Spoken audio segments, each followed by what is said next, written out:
that corner saying that audio is good. Okay, thank you. All right, so BC Learning Network, if you have a computer with you and you just want to bounce around a little bit, the kind of thing that I would do if I were in a presentation, bclearningnetwork.com is where BC Learning Network is based. And so what it is it's a bunch of districts that have kind of gotten together. I know that provinces, I've been doing this for a long time, so I try and get a little bit of a feel of what provinces are doing here and there, and I know that there's the real extremes. There's some cases where the province, kind of a top-down approach where a bunch of money is used in order to develop resources, and it goes out from there, and although I'm totally envious of that a lot, there's always pros and cons to that. On the other hand, there's always the other end of the spectrum where districts are kind of trying to figure out on their own. Each individual district or division is kind of just kind of scraping by. BCLN, in the early days, we had a lot of promotion policy within BC that encouraged online resources and online development, but there was no top-down money for it. So basically it was our natural just survival approach that everybody said, okay, well, we can't do this on our own. So if everybody chipped in some money, then we would have a nice budget and we could all together build resources, and then we'll just distribute it out to everybody every summer. And so that's what we do. So basically the whole province is in the BCLN, and then the Yukon, because they're aligned with us as far as curriculum as well, they're part of that consortium as well. And so depending on the size of the district that's represented, what they do is everybody chips in a certain amount of money and just shows up every summer to grab all the resources, and throughout the year we're always hiring people from all different districts and stuff like that, and as we need things built, we go and hire from there. We're made up, so as things developed, we ended up having an overhead of directors, and so Bruce and Brad and Dean and Al and Norbert are the administrative directors, and so they kind of keep things on tap, as well as watch out for difficulties as far as ministry, and just they're the smart ones as far as policy and administration. And then I just kind of help run around and get people hired, and help with some decisions on a lot of the development side of this. Okay, so as far as what we do, every district comes away with 80-some courses, and that includes all the partner courses, which we'll explain as we go along. We hire about 25 teacher developers per year, and so those are all just small contracts. Most of the people are teachers within the districts within BC. And so if we need a specialist, we just kind of dig around and find somebody who's been involved in the discussion board, who looks like someone who's on top of that kind of material, and then we just do a short-term contract to help fix up this area in a course, or make some consistency across a bunch of courses. We have, one of the big things is we have an ongoing discussion with all the teachers within a discussion board, and so basically a forum for each course. And that, a lot of times it ends up people just complaining about things they don't like about the course, but it gives us a place to go and discuss as far as online teachers, which are, within the districts. There's quite often only one online biology 12 teacher. So having a place they can go with all the online biology 12 teachers can bat ideas around. That's a big thing there. We also have allowed a lot of the resources to go out into the schools. So we basically have allowed the DL the administrators to make decisions within their districts on how much they use this material in the schools. In the early days, it kind of goes hesitantly like that. In the early days, there was a lot of feeling like, well, the online versus the classroom kind of approach. And so, the online, they had the best materials because they get everything from BCLN. And the classroom, they'd have some teachers who wanted to try some blended learning, and they're kind of spending their evenings and weekends making these little, ad hoc videos and stuff like that. And so turning over all these materials to the classroom was a bit hesitant just because of that approach. But it's becoming less of that. There's been a lot more, you know, the DL schools supporting the blended learning approaches within the schools around their districts. And so we're seeing a lot more of the BCLN materials showing up in the classrooms. We also have a number of partnerships. When you have an entire province kind of represented, you can quite often pull off pretty good deals with some organizations.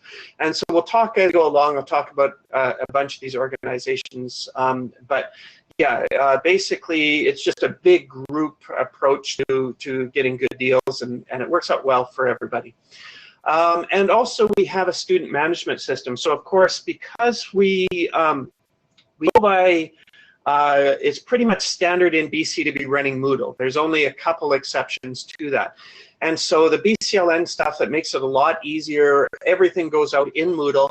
And also we run a student management system. And because everybody's pretty much using Moodle, it allows us to build a system that students can log in and register with your district, and it automatically makes them an account.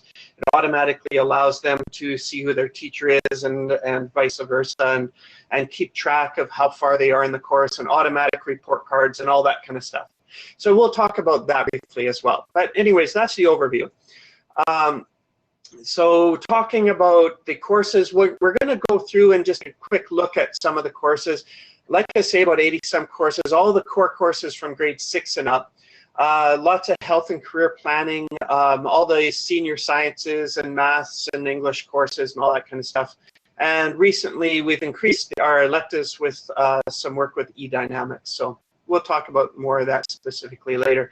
As far as, you know, we have a number of, you know, let's just go back to that. We have a number of people outside of BC, other provinces and states, who have kind of chatted with us about, well, what about just becoming a BCLN member?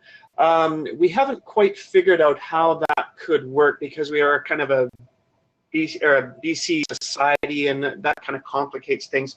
But I'll just point it out to you right up front that we are totally, and we have kind of gone ahead with some trades and working together. The SMS is a new product. We had an SMS that we ran for about 10 years, and then we decided that there were so many little additions that the code was starting to get a little bit messy. So we just started totally from scratch, and this year it's just coming out with a new one. And so yeah, we're definitely looking for partners who might be interested in something like that, or some of the courses. We definitely want to work together. I mean, the whole idea of BCLN is collaboration. The difficulty with other provinces becoming members and stuff shouldn't hold you back from contacting us and chatting about, you know, other possibilities. We're not in it for the profit. We're basically just looking for any deal we can make that, you know, improves things for BC students is a good deal in our book. So, you know, it's a no-profit society. So that's kind of how we approach that. So what do our courses look like? So recently all of our science and math courses have overgone a little bit of a, you know, standardization change. In other words, we're trying to make them all look the same and have very similar navigation. And we've been tweaking with that for a little while. And so this is kind of the general layout of the course. So this is what the students first see when they come into the course. Top left is a little video that explains, you know, how the course is laid out, what the learning guides are, how to submit things, you know, how to be motivated in an online course, you know, those kinds of things, a general overview. And then the link to the course outline is specific to each course, and, you know, just the overview on how the course is marked and all those types of things. And then, of course, all the units are below. And this is grid format. You probably recognize it. Now, once they click on a unit, so this is an example that I'm using. Once they click on that Unit 1 in Physics 11, this is what comes up for them. And so here, let me learn how to, where the little pointer is here. Pencil, is there a little pointer that they use? And then zoom, nope. Okay, well, I'll just use the pencil. Okay, so so as they come in, their first thing here is the learning guide. And so we'll talk about the learning guide a little more specifically, but what we've done is, particularly with the senior courses, we're finding this works very well, is we've kind of weighted back a lot of the assignments. We want the assignments, we want them to show their work, but the learning guides are something that a package with all the solutions in the back, they're only worth 10% of the overall grade. So the emphasis is more on laying out all your work, and it's not as much an evaluation, trying to push the idea that, look, this is what you're going to need in order to be successful in this course, is to be able to understand all this material. So sure, turn it in, and sure, we're going to mark it based on how it is and how well you laid out your work and you know, completion, but it's just done with a quick rubric. So it's quite quick for the teachers, and it's kind of done with in that way of emphasizing that this is more your tool than an evaluation tool. And then we get into the books, and the books are all lessons and lots of videos and some Flash games and HTML5 games and stuff like that. And then we get down to quizzes, which the quizzes are just, they can write them a couple times, give them some practice on what they're doing, and the same database is used when they get down to their tests. We'll talk about projects a little bit. This is kind of a new thing that we've added, kind of replaced the labs aspect with a general projects one, and we'll talk a little bit more about that as we go along. Are there forums and other collaborative tools? Okay, great question. So what we've done for the majority of our courses is the most of the users of these are running asynchronous version of a DL course, of an online course. So in some of them, they have little hidden forum ideas and stuff like that to kind of encourage the idea that you could be using this. And so the more synchronous the course, we find the more success people have with the forums and the collaborative tools and the group projects and the peer assessment and all that kind of stuff. So basically, in the totally asynchronous type of format, the forums are used sparingly. We do have them, like in biology, there's a few. They're here and there, but all in all, it's more the ideas that teachers can add those later on. So all the courses go out, and then teachers kind of make them their own as they go along. So we just throw in some suggestions as far as how you can make it your own if you're running more synchronous and stuff like that. So let's just go through some of those items that we talked about there. So we talk about a learning guide, and so again, a learning guide, quite often it's between 15 to 20 pages, covers an entire unit. It's mostly about, so there's practice questions, but it's a little bit of, you know, summarize your notes, summarize your ideas, and then a few practice questions in that area, and then summarize your ideas. And so it's a little bit mixed back and forth. And like I say, the solutions for all the numerical kind of problems are in the back, or the ones that they can just double check that they're on the right track. And so, you know, kind of similar to the back of textbooks and so on. And then we just have a little video explaining how to submit your learning guide and what's expected in the learning guide and all those types of things. When we get to the quizzes, so what we've done, we take a lot of, we put a lot of effort into our question databases. So over the last number of years, we've really stepped up on the question databases and broke them down into levels, with the idea that for each lesson, there's a set of questions, and we have them level 1 and level 2s just for consistency, so that, you know, this student is getting, you know, 2 questions from the level 1 and 2 questions from the level 2, and enough questions that we can let them do lots of quizzes and so on, and then also be able to draw from the same database for their tests with very little repeats there. So it is an area, and also with the question database is a big part of our development in the last number of years, has been to put full solutions, full worked out solutions. In other words, how a teacher would suggest this problem could be solved, or in a case of a biology or a concept kind of problem, what's the thought process that would lead the teacher, or how you would typically explain this question. And we've done that just because we found that the immediate feedback side of it, so students doing quizzes at home in the evening, or on the weekend or whatever, they do a quiz, they submit it, they can't figure out why those people that they got wrong are wrong, and so they go and they do the review of the quiz, and it shows a full laid out solution of everything, of all the questions, including the ones they have wrong. We originally had it with only the ones they had wrong, but we found that quite often we'd have a student kind of shyly come in and say, you know what, I just guessed on that one and I just don't have a clue why it's right. And so we basically turned it into a general feedback, so that whether you got it right or wrong, you get to see a full solution. And so, if there's a little bit of luck in your result, then you still get to see how the teacher suggests, or how our teacher suggests that could have been solved. So our databases have taken a lot of hours and a lot of investment over the last number of years. We'll move on to the next slide. Along the way, I'm glancing, and I'm used to working like this in Collaborate, so if you're thinking that don't text down there will throw me off, I'm not too bad at kind of glancing down there, and so feel free, if you do have a question as I go along, just send a note down there or unmute yourself and let me know, and I'm happy to stop at any point. So just jumping in, talked about the question databases, just to kind of give you, it's easy to talk about, but I thought I'd throw in a couple samples of what we're talking about here. So, for example, a question like this, and a student, when they go back to review their question, this top part is what they see.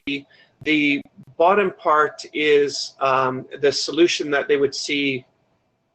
Can you zoom into the slide using the wheel mouse? Okay, I'm not sure. On your end, I imagine you can zoom in using the wheel mouse a little bit. Let me see what the zoom allows on my side.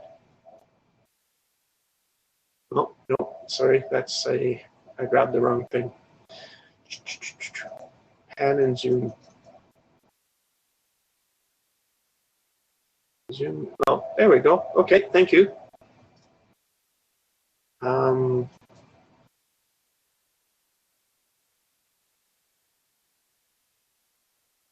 Okay, we got my scribble through there, but we'll try and work with that then. Oh, as soon as I try and select anything, it jumps back. Okay, so I'll work with that. Feel free to let me know if, okay, I think I've got this figured out. All right, let me know if you want me to move around anywhere, and I'll be happy to do that. Thanks for pointing that out there, Fred. Okay, so this is just an example of some of the solutions, and so when I've been hiring teachers to work on these, I've just been saying, okay, if you had a student who came to you with this question and said they got it wrong, what are the steps that you would suggest that 90% of the class would at that point say, oh, I get it? And that's what you want to put here. So basically what it allows is the majority of the students are going to, if they get it wrong, be able to look through that and make sense of it. Of course, there's going to be some that, okay, I have this solution and it's laid out nice, but I don't quite get that. And we can't fix everything with that, but it's just an automated way to give immediate feedback, and also to help those who, just need a little bit of assistance working through those. So one more, and I threw one more up here just as an example. So, here's the kind of question, and so what's a descent? I showed this one just because I wanted to point out a product called Wris. Now, I don't know how many of you are familiar with Wris, but it's a really good solution for us. So like I say, I've been doing this for a long time, so all along the way for a good decade, I've been looking for something that would allow students to show work online without it being annoying. So there have been solutions for a long, long time where people had, little ways that people can make equations and stuff like that. And most of them, I just kind of shook my head and said, yeah, thanks, but the bottom line is Okay, I can do that. The bottom line is, it is just too annoying for people to be using this. I mean, suddenly you're asking a student to lay out a complicated equation and show all their work, and at the same time they're busy trying to figure out this freaking program, and it just adds stress to the whole situation. So anyways, I was kind of one of those naysayers. Every time I saw somebody with a new solution, it was kind of like, yeah, right, okay. And eventually Wris came along, and that was the ticket for us.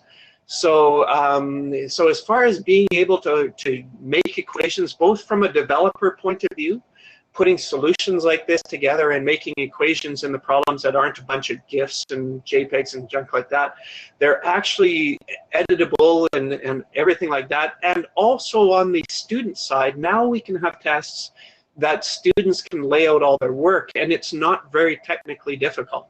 They can figure it out pretty quick. So anyways, it sounds like a sell job of Wris, and we don't make any benefit out of this, other than they've been a great partner to us. That was the ticket, and so we jumped on it and said, okay, give a great deal for the entire province, and they've done that. And so, anyways, it's something that I would highly suggest, because it's made our databases much friendlier as far as the, when you server loads and bandwidth and all that kind of stuff. It's much friendlier that way. It allows us to edit on the fly, and it allows students to show their work in these. So what it's allowed us to do is, now I can hire people and say, no GIFs and no JPEGs, none of that junk, do everything in Wris. And the nice thing about it too is that I put in a request to these guys and asked them, what if some of the clients that we have don't end up purchasing Wris? In other words, they decide that they don't need their students to be showing work online for some reason, but they want to be able to see all this stuff in the database. So the Wris people, they're from Spain, and so they responded right away to us, and I'm sure we're by far not their biggest customer, but they were really good to us in that they came back and they said, okay, from now on everything can export to MathML, which means as long as anybody using our materials can use MathML, which is free and everything like that. So now all of those databases are accessible to them. Of course, Wris is still the better solution, because then your students can be involved in the whole works. But anyways, that was something that they did for us that I thought was quite impressive. Okay, keep on rolling here. Okay, now let me pan out a little bit so we can see the whole slide. Okay, so the next part is about the projects. Now, the projects are a new thing. We tested it out with the physics courses last year and decided it's working well, and so it's gone into this year's chemistry and biology, so everybody has this now.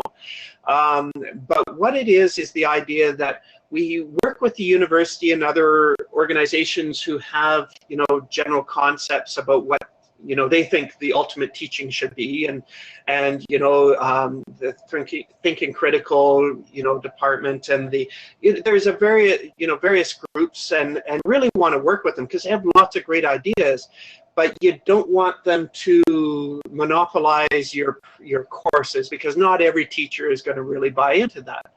And so, and also with labs, you can do so much more than just the regular labs. You can do home labs, you can do simulations these days, you can have them analyze TV shows and what's crazy from a physics point of view, and there's so many cool things that you can do out there. And so how do you fit all these into a course and still make sure that you're covering everything? And so what we've done is we have the material that we've always had, and let me just grab a pencil. So all of these lessons right here are the main material, and then for the in-depth kind of stuff, we got into the projects. Now, what we've done is we've set it up so that the students can choose the projects that most appeal to them, and we encourage them to think about the types of projects that are going to benefit them most. Some teachers step in and say, you know what, these projects are a requirement because I think they're the most important projects in the course, so other than that you can choose, but those ones you have to do. And some of them say, I'm going to choose a couple of your projects because I'm going to base it on, you know, what you had weakness in based on your tests, and we're going to go in for a deeper understanding of those areas through projects. And so teachers are doing it in a variety of different ways, but the default is that students just have to make up 100 credits of projects. And so if they choose you know, 15 credit project, that's about an hour and a half for the average student to do. And if they get 100% on it, then they get 15 credits. If they get 80%, they get the portion of that, and so on. So it basically allows students to jump around and come up with ideas, and some of them are, you know, creative, making comics related to Newton's laws, and some of them are, you know, using some online Web 2 materials in order to make some material, you know, explaining things, and simulations from PhET, and all kinds of fantastic things out there. And so what we're doing is we're just, year by year, we're starting to build up those projects and all the different projects so that there's more choice. And of course, some teachers are going to say, forget that one. That one's, you know, I don't think that one's real valuable, so they can hide it, and so on. But that's kind of the direction we're going with projects. And again, it allows us to work with those university departments and say, super, let's do, you know, a few projects based on your concepts, and we'll insert them and make them stand alone. And if a teacher is like totally sold on that's the way to do things, then they can focus on those projects throughout the course, and they can, you know, and it is up to the teacher, if they have enough projects going on in a particular area, just to say, well, forget about all of the quizzes and lessons and stuff like that. But we didn't want to get rid of the quizzes and lessons, because to us, we had a real nice set of videos and explanations and stuff like that. And so teachers can make those calls as they go along. So basically trying to hit the best of all worlds there. Again, I'm just glancing down. If there are any questions, feel free to jump in. Project submissions. So we kind of talked about this already, but it is just kind of the rubric. You know, you pick 10 credits. That's about an hour's worth of course, and you get 80% on it. Well, then you're going to get 8 credits towards the overall, and so on. So anyways, that's what it looks like when they go to submit their projects. Again, all of our courses, and just kind of jumping through some of the courses, they all have that same overview look to them. Within each unit, you've got your learning guide, you've got your learning guide submission area, you've got some quizzes, and you've got some projects. So basically, that's kind of become the standard for all of our science courses. Math courses should look pretty much the same, and at this level it looks identical. When you step into a math course, it looks a little bit different. The main, and when I say a little bit different, I'm talking, you know, very little bit different. As you can see, you have the learning guide at the top, just like before. I see a question come in. I'll jump to that in one sec. And then you have the main materials. And then you have some quizzes in there, and you've got all the lessons, and then you have the learning guide submission in your test. So the only thing missing from the science one is the projects.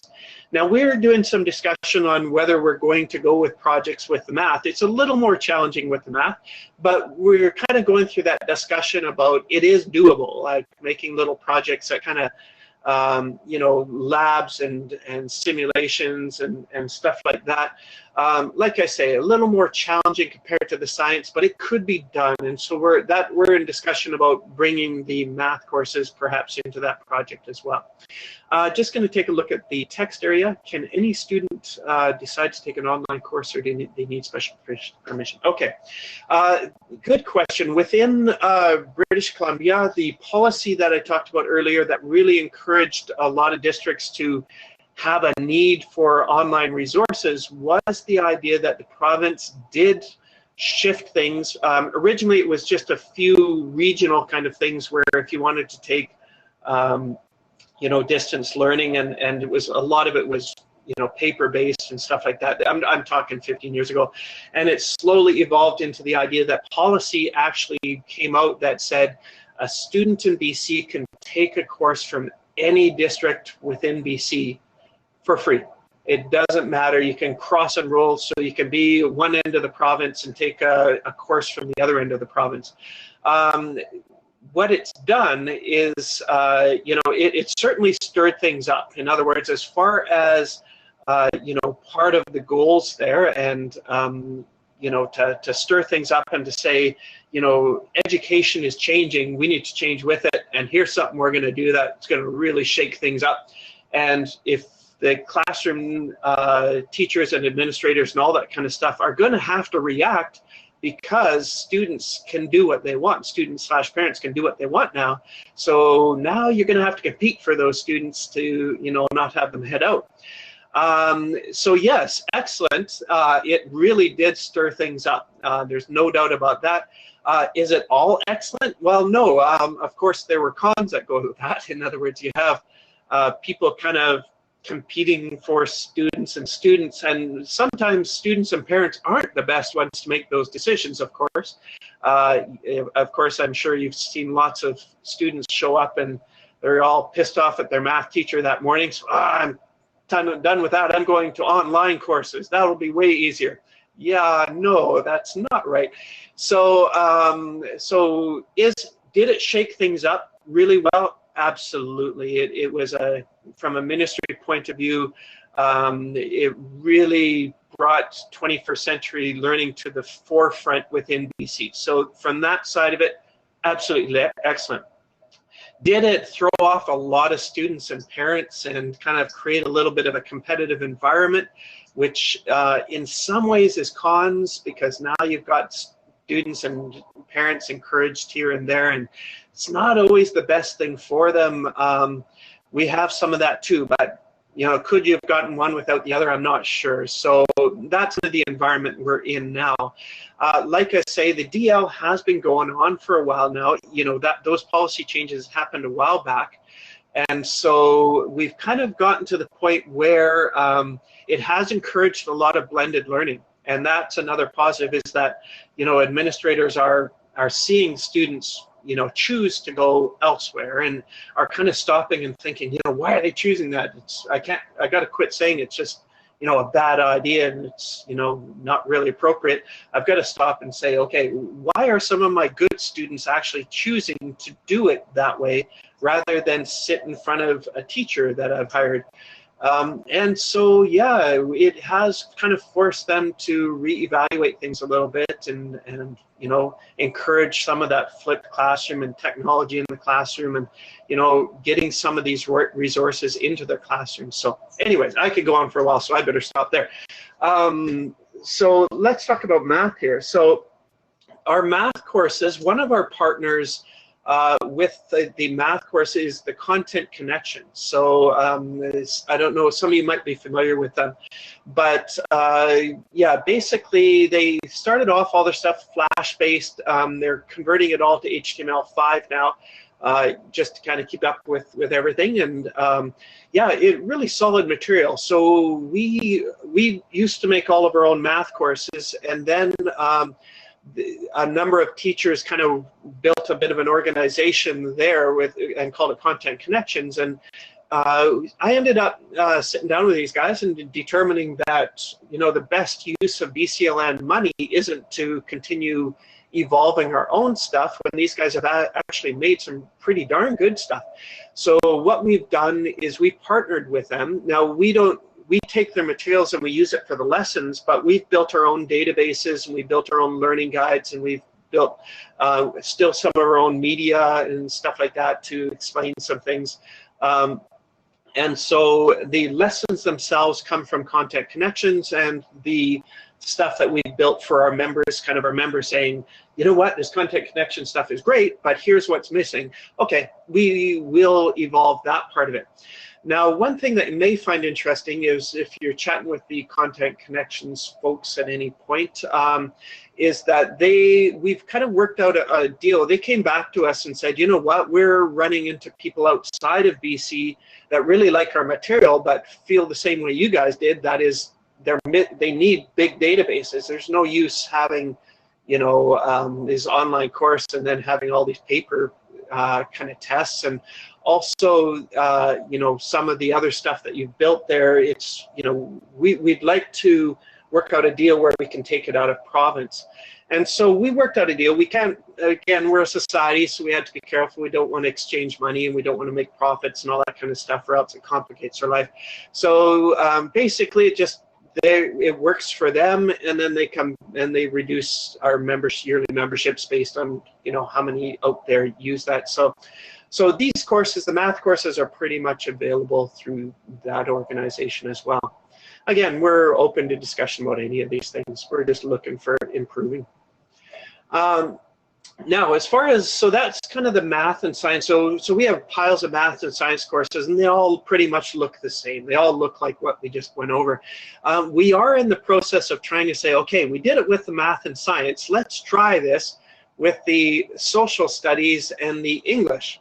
But of course, I don't know how many of you are kind of organized development, but you might be able to appreciate that working with math and science teachers as far as coming up with a consensus on how things should be done is relatively easy.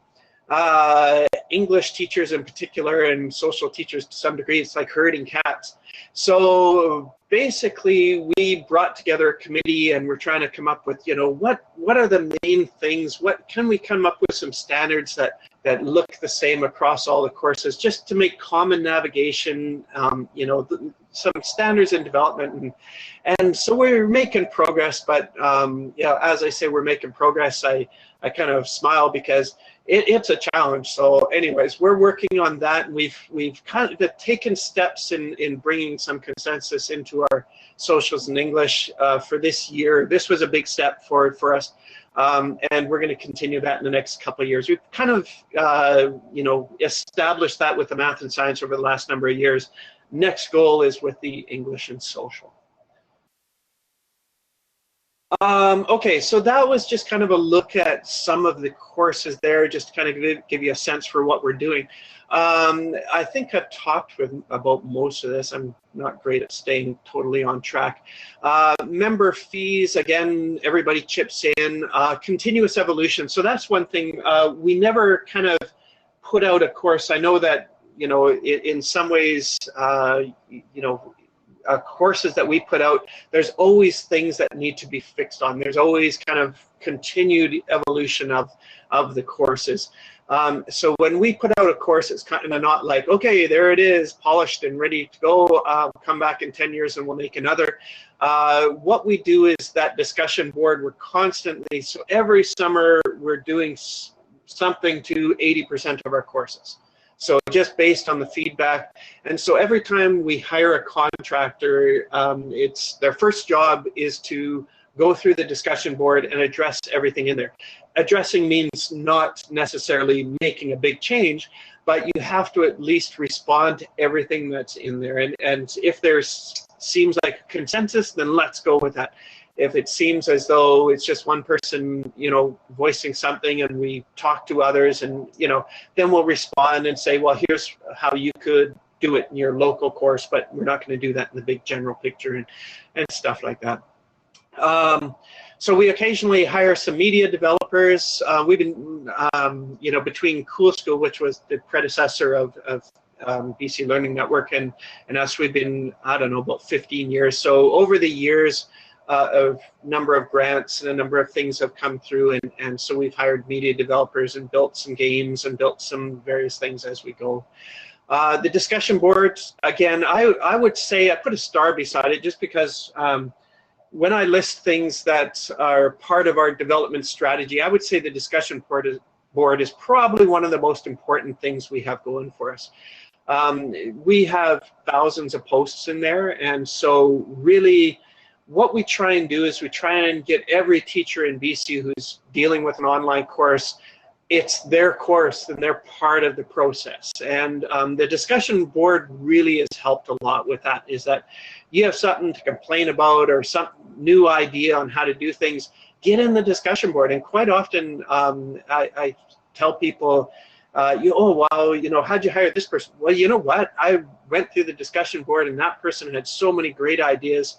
they're involved, they appreciate what other people are doing, and they come up with good solutions. They're not just in there, pointing out the things that are going wrong. They're talking. And so they seem like the kind of person that's going to, improve this course. And so, yeah, a lot of stuff is central to that discussion board. And I mentioned before, lots of between universities and private industry, within BC, anytime someone approaches us with an idea that we can look at it and be skeptical and say, you know what, that would benefit our students. Okay, let's work out a deal and let's move forward. Okay, just back to the text box here. Moving content online in humanities, English, etc., and working towards common standard forces, what should have been done in face-to-face. Yeah, perhaps. Yeah, that's a interesting comment.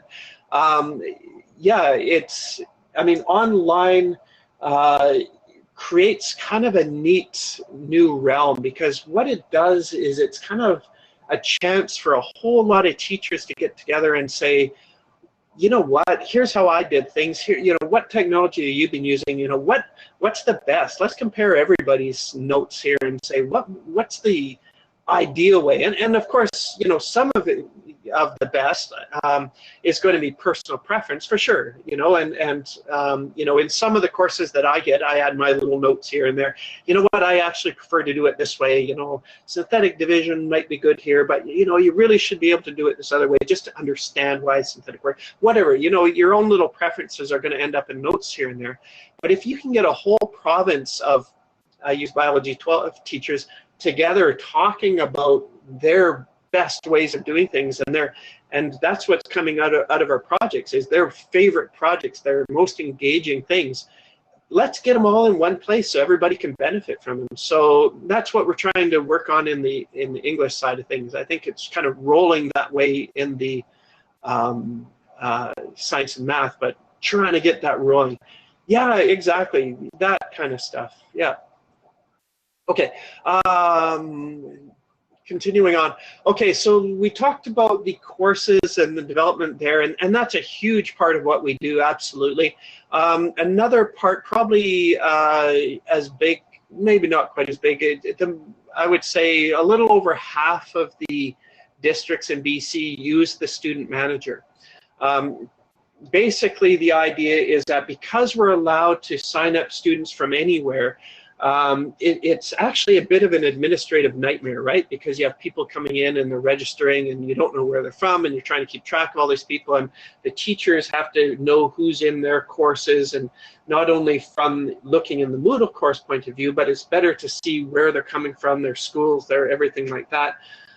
Also, communication between teachers and administrators on, this student's having difficulty in biology, should the person who's teaching their math know about that part, and all of that kind of information becomes really complicated when you have people coming from all over. And so I think that what we did was, the original version of this was me just putting a table online and some forms to write data to it, real simple.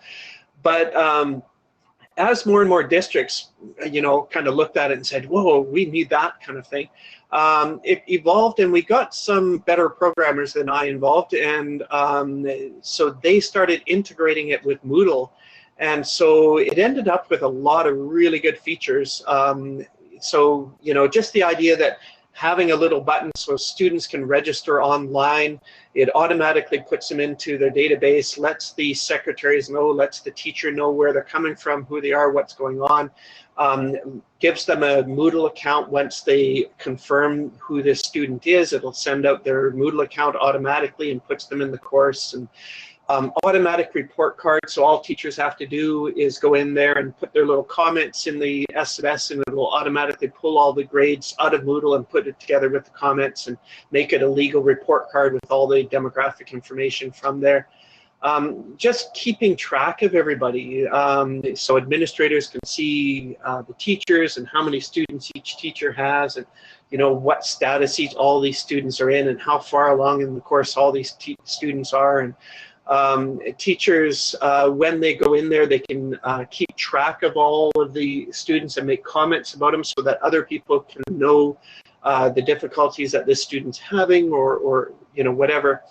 all the time stamping that goes on with that, site-wise statistics, so you know exactly how many people are coming from which school, and you know how far they are in the course, all that kind of stuff. And a big part of it is that we're setting it up so that a district can have their DL program use this on a Moodle site, but then they can have all the BL, so the students within a district have one account for all their DL stuff and their BL stuff, but the SMS only brings up the DL students so that they only see that.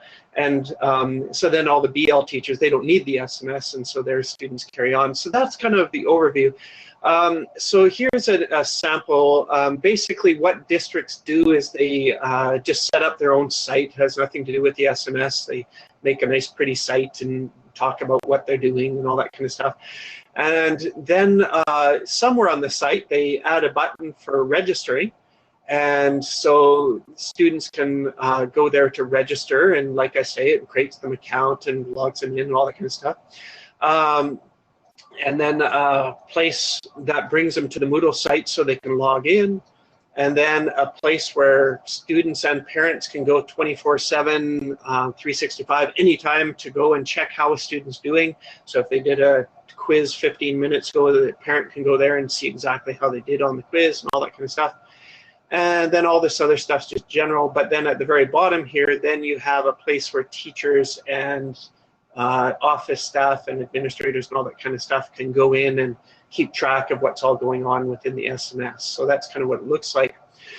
If the student clicks on the register now, then it just brings them up, and you know, typical kind of web form kind of stuff, walks them through, has them fill in all their information so we can say where they're coming from and you know who exactly this person is.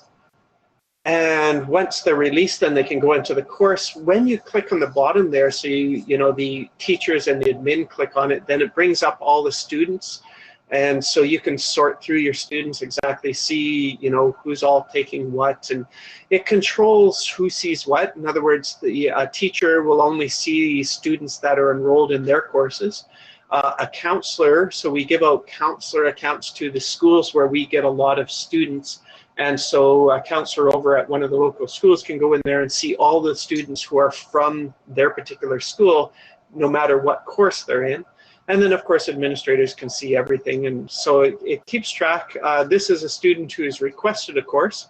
Of course, I just did a little smudging, just make sure that I don't run into any trouble as far as showing you some of the stuff. Oh, okay, should be quick. And then some of the students are active. They've gotten a little ways into the course and all that kind of stuff. And then you click on a student, and this is the kind of stuff it keeps track of. If I phone home, I always keep track of it here. It also keeps track of any status change in any course or anything like that. So that way I can see what other teachers are dealing with. If they share their comment with me, then with everybody, then I can see what a particular student is dealing with. And this is kind of the sample generating report card. So again, this one didn't have any comments on it. So, but yeah, just all this data is just automatically generated. So report cards time is not a stress at all for anybody, any of the districts that use this one. So quick talk about partners that we have. Content Connections, they're the math guys that we work with. Rosetta Stone, we don't really make online courses for languages. So what we've done is we worked out a nice deal with Rosetta Stone. So all of the members of BCLN can go to Rosetta Stone and get materials there, and be with their you know, joining up with Tell Me More, it actually becomes quite nice for the academic courses now. Before it was a little more junior, but now it's good for everybody. Wris, those are the guys with the equation editor. Great stuff. eDynamic Learning, they're an organization that brings us a lot of electives. So we look after the core material. If a district wants to look after some of the electives, then they go there. I guess I'm running short on time. So the Critical Thinking Consortium, we've done quite a number of projects with them. No Place, they're involved in this conference, I believe, and they're do a lot of hosting for a lot of our districts and do a great job of that for Moodle. And then the same with the Open School. They've been a long time member with us, or partner with us. And I tried to throw together a slide and jam in all the members on there, but I kind of ran out of room there. So anyways, that's the members, basically all of BC and a couple, and the Yukon, and there we go. But as far as sharing, as far as trade, stuff like that, we are always open for something interesting that would benefit our students. So anyways, thank you for your time. I guess, I don't know if we've got a moment for any last minute questions, but I will jump off the mic.